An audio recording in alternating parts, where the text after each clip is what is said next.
ഓം നമഃശിവായ. എല്ലാവർക്കും ജ്യോതിഷ നിലയത്തിലേക്ക് സ്വാഗതം. ഇന്ന് നാം പറയുന്നത് ദേവഗണത്തിൽ ജനിച്ചാലുള്ള പ്രത്യേകതകളെ പറ്റിയാണ്. 27 നക്ഷത്രങ്ങളെ ദേവ, മനുഷ്യ, രാക്ഷസ ഗണങ്ങളായി തിരിച്ചിരിക്കുന്നു. ഓരോ വിഭാഗത്തിലും 9 നക്ഷത്രങ്ങൾ. വ്യക്തികളുടെ സ്വഭാവത്തിന്റെ മർമ്മം മനസ്സിലാക്കാൻ കുറച്ചൊക്കെ ഈ വിഭജനം കൊണ്ട് ഉദയ്ക്കുന്നതാണ്. അശ്വതി, മകയിരം, പുണർദം, പൂയം, അത്തം, ചോതി, അനിഴം, തിരുവോണം, രേവതി എന്നീ നക്ഷത്രങ്ങൾ ഉൾപ്പെടുന്നതാണ് ദേവഗണം. ദേവഗണ നക്ഷത്രങ്ങളിൽ ജനിച്ച മനുഷ്യർ കുറച്ചൊക്കെ ആദർശവാദികളായിരിക്കും. ജീവിതത്തെ തത്വചിന്താത്മകമായ കാഴ്ചകളിലൂടെ നോക്കിക്കാണുന്നവരായിരിക്കും. ദന്തഗോപുരവാസികൾ എന്ന് ആരാനും ഇവരെ ആക്ഷേപിച്ചാൽ കുറ്റം പറയാനാവില്ല. സ്വപ്നാത്മകമായ വീക്ഷണമാകും എന്തിനെക്കുറിച്ചും പുലർത്തുക. വെയിൽ ചൂടേൽക്കാതെ തണലത്ത് ഇളം കാറ്റേറ്റ് മധുര സ്വപ്ന ശതാവലികളെ ധ്യാനിച്ചു നിൽക്കുന്ന പൂമരം. ആ വിശേഷണം ദേവഗണത്തിലെ മനുഷ്യർക്കിണങ്ങുമായിരിക്കും. ത്രിഗുണങ്ങളിൽ സത്യഗുണം ഏറി നിൽക്കുന്ന മനുഷ്യർ ദേവഗണക്കാരാണ്. അസുരഗണക്കാരുമായി ഇവർ ശത്രുതയിലാവും. ദേവഗണക്കാരും അസുരഗണക്കാരും തമ്മിലുള്ള ദാമ്പത്യത്തിൽ കലഹരസ്യം കൊടിയേറുമെന്നാണ് പറയുക. ദേവഗണത്തിൽ ജനിക്കുന്നവർ മനുഷ്യഗണക്കാരെ വിവാഹം കഴിക്കേണ്ടി വന്നാൽ ആ പൊരുത്തം മധ്യമം ശരാശരി ആയിരിക്കുമെന്നാണ് ജ്യോതിഷത്തിൽ ചൂണ്ടിക്കാട്ടുന്നത്. വിജയികളാവാൻ ഭാഗ്യമുള്ളവരാണ് ദേവഗണക്കാർ. പൊതുവെ ദേവഗണത്തിൽ ഉൾപ്പെടുന്ന വ്യക്തികൾ ബുദ്ധിസാമർഥ്യമുള്ളവരാകുന്നു. ഒരു കാര്യം ഇവർക്ക് പെട്ടെന്ന് പിടികിട്ടുകയും പ്രശ്നങ്ങൾ പെട്ടെന്ന് പരിഹരിക്കുവാനും ദേവഗണക്കാർക്ക് സാധിക്കുന്നു. ഇവർക്ക് ആത്മാഭിമാനം വളരെ കൂടുതലായിരിക്കും. തന്റെ അഭിമാനത്തിന് കോട്ടം തട്ടുന്ന ഒന്നും തന്നെ ഇവർക്ക് സഹിക്കാൻ പറ്റുന്നതല്ല. അത്തരം സാഹചര്യങ്ങളെ മുന്നും പിന്നും നോക്കാതെ പ്രതികരിക്കുന്നവരായിരിക്കും ദേവഗണക്കാർ. ജീവിതത്തിൽ എന്തിനേക്കാളും വ്യക്തി സ്വാതന്ത്ര്യത്തിന് പ്രാധാന്യം കൊടുക്കുന്നവരാണിവർ. മറ്റൊരാൾ കുറ്റപ്പെടുത്തുന്നതും വിമർശിക്കുന്നതും ഇവർ അംഗീകരിച്ചു കൊടുത്തുവരില്ല. തൻ്റെ അഭിപ്രായങ്ങളിൽ, തീരുമാനങ്ങളിൽ എല്ലാം ഉറച്ചു നിൽക്കുന്നവരാണിവർ. എപ്പോഴും തൻ്റെ കൂടെ നിൽക്കുന്ന വ്യക്തികളെ നല്ല രീതിയിൽ പരിഗണിക്കുന്നവരാണ് ഈ നക്ഷത്രക്കാർ.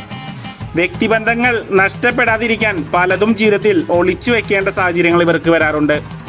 അറിഞ്ഞോ അറിയാതെയോ ആരുടെയും മനസ്സ് വേദനിപ്പിക്കാൻ ഇഷ്ടമില്ലാത്തവരാണ് ദേവഗണക്കാർ. പുറമേ നല്ല മനോബലമുള്ളവരാണ് എന്ന് തോന്നുന്നുവെങ്കിലും നിസാര കാര്യങ്ങൾക്ക് മനസ്സമാധാനം നഷ്ടപ്പെടുന്നവരാണ് ഇവർ. ജീവിതത്തിൽ ശാന്തിക്കും സമാധാനത്തിനും കൂടുതൽ സ്ഥാനം കൊടുക്കുന്നവരാകുന്നു ദേവഗണക്കാർ. കൂടുതൽ ബഹളങ്ങളോടും തിരക്കു പിടിച്ച ജീവിതത്തിനോടും ഇവർക്ക് താല്പര്യം കുറവാണ്. എവിടെയാണെങ്കിലും ശാന്തമായ അന്തരീക്ഷത്തിൽ ജീവിക്കാനായിരിക്കും ഇവർ ആഗ്രഹിക്കുക. എത്ര തിരക്കിലാണെങ്കിലും ആരെങ്കിലും സഹായം ചോദിച്ചാൽ എന്താണ് ആവശ്യം എന്നറിഞ്ഞ് അകം അഴിഞ്ഞ് സഹായിക്കുന്നവരായിരിക്കും ഇവർ. മറ്റുള്ളവരെ സഹായിക്കുന്നതിൽ ഇവർ മുൻപന്തിയിൽ തന്നെ ആയിരിക്കും. ഇവർ എപ്പോഴും സച്ചിന്തകൾ ആലോചിക്കുന്നവരും എപ്പോഴും പോസിറ്റീവായിട്ടിരിക്കുന്നവരുമായിരിക്കും.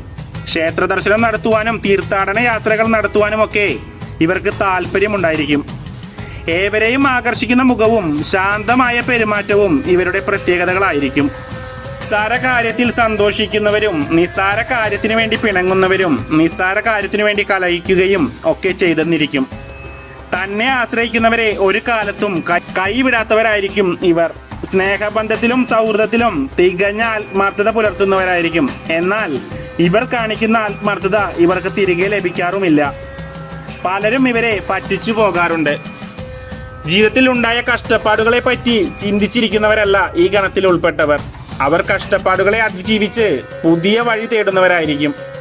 തനിക്ക് നഷ്ടമുണ്ടാക്കിയാൽ പോലും മറ്റുള്ളവരെ സഹായിക്കുക എന്നത് ഇവരുടെ പ്രത്യേകതയാണ്.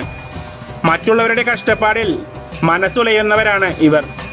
അതുപോലെ തന്നെ മറ്റുള്ളവരെ അനുസരിപ്പിക്കുന്ന ഒരു ശീലവും ഇവരിൽ കണ്ടുവരാറുണ്ട്. വികാരത്തെ അടക്കി വെച്ച് വിവേകത്തോടു കൂടി ചിന്തിക്കുന്നവരും പ്രവർത്തിക്കുന്നവരുമാണിവർ. ജീവിതത്തെ സ്വർഗമാക്കി മാറ്റാൻ കൊതിക്കുന്നവരാണിവർ. ജീവിതത്തിൽ ഒരുപാട് മോഹങ്ങൾ ഇവർക്കുണ്ടായിരിക്കും. ഒരുപാട് ആഗ്രഹിക്കുന്നത് കൊണ്ട് തന്നെ പലതും കിട്ടാതെ വരുമ്പോൾ ഇവർ ദുഃഖിക്കുകയും ചെയ്യും. തൻ്റെ ഇപ്പോഴത്തെ ജീവിതം സന്തോഷമാക്കാനുള്ള കാര്യങ്ങളാണ് ഇവർ എപ്പോഴും ചെയ്യുക. ഭാവിയെ പറ്റി വലിയ ചിന്തകളൊന്നും ഇവർക്കുണ്ടാകില്ല. തൻ്റെ ഭാഗം ന്യായീകരിക്കുവാനും താൻ ശരിയാണെന്ന് ന്യായീകരിക്കുവാനും കഴിവുണ്ടായിരിക്കും. ഇവരുടെ സാമ്പത്തിക സ്ഥിതി ഉയർന്നും താഴ്ന്നും പോകാറുണ്ട്. എപ്പോഴും വരവിനേക്കാൾ ചിലവ് കൂടുതലായിരിക്കും ഇവർക്ക്. തൻ്റെ തൊഴിലിൽ 100% ആത്മാർത്ഥ പുലർത്തുന്നവരായിരിക്കും ഇവർ. ദേവഗണത്തിൽ ഉൾപ്പെടുന്ന വ്യക്തികൾ കൂടുതൽ ആയുസ്സുള്ളവരായി കാണപ്പെടുന്നു. ഇതാണ് ദേവഗണത്തിൽ ഉൾപ്പെടുന്ന നക്ഷത്രക്കാരുടെ പൊതുവായ ഫലം. ഈശ്വര വിശ്വാസത്തോടെ മുന്നേറി പ്രവർത്തിച്ചാൽ ജീവിതത്തിൽ തീർച്ചയായും ഇവർക്ക് വിജയം കൈവരിക്കാൻ സാധിക്കും. ഈ വീഡിയോ ഇന്നിവിടെ അവസാനിക്കാൻ സമയമായി. ഈ വീഡിയോ ഇഷ്ടപ്പെട്ടാൽ ലൈക്ക് ചെയ്യുക, സബ്സ്ക്രൈബ് ചെയ്യാത്ത ആളുകൾ സബ്സ്ക്രൈബ് ചെയ്യുക, കമൻറ്റ് ബോക്സിൽ കമൻറ്റുകൾ രേഖപ്പെടുത്തുക. നന്ദി, നമസ്കാരം.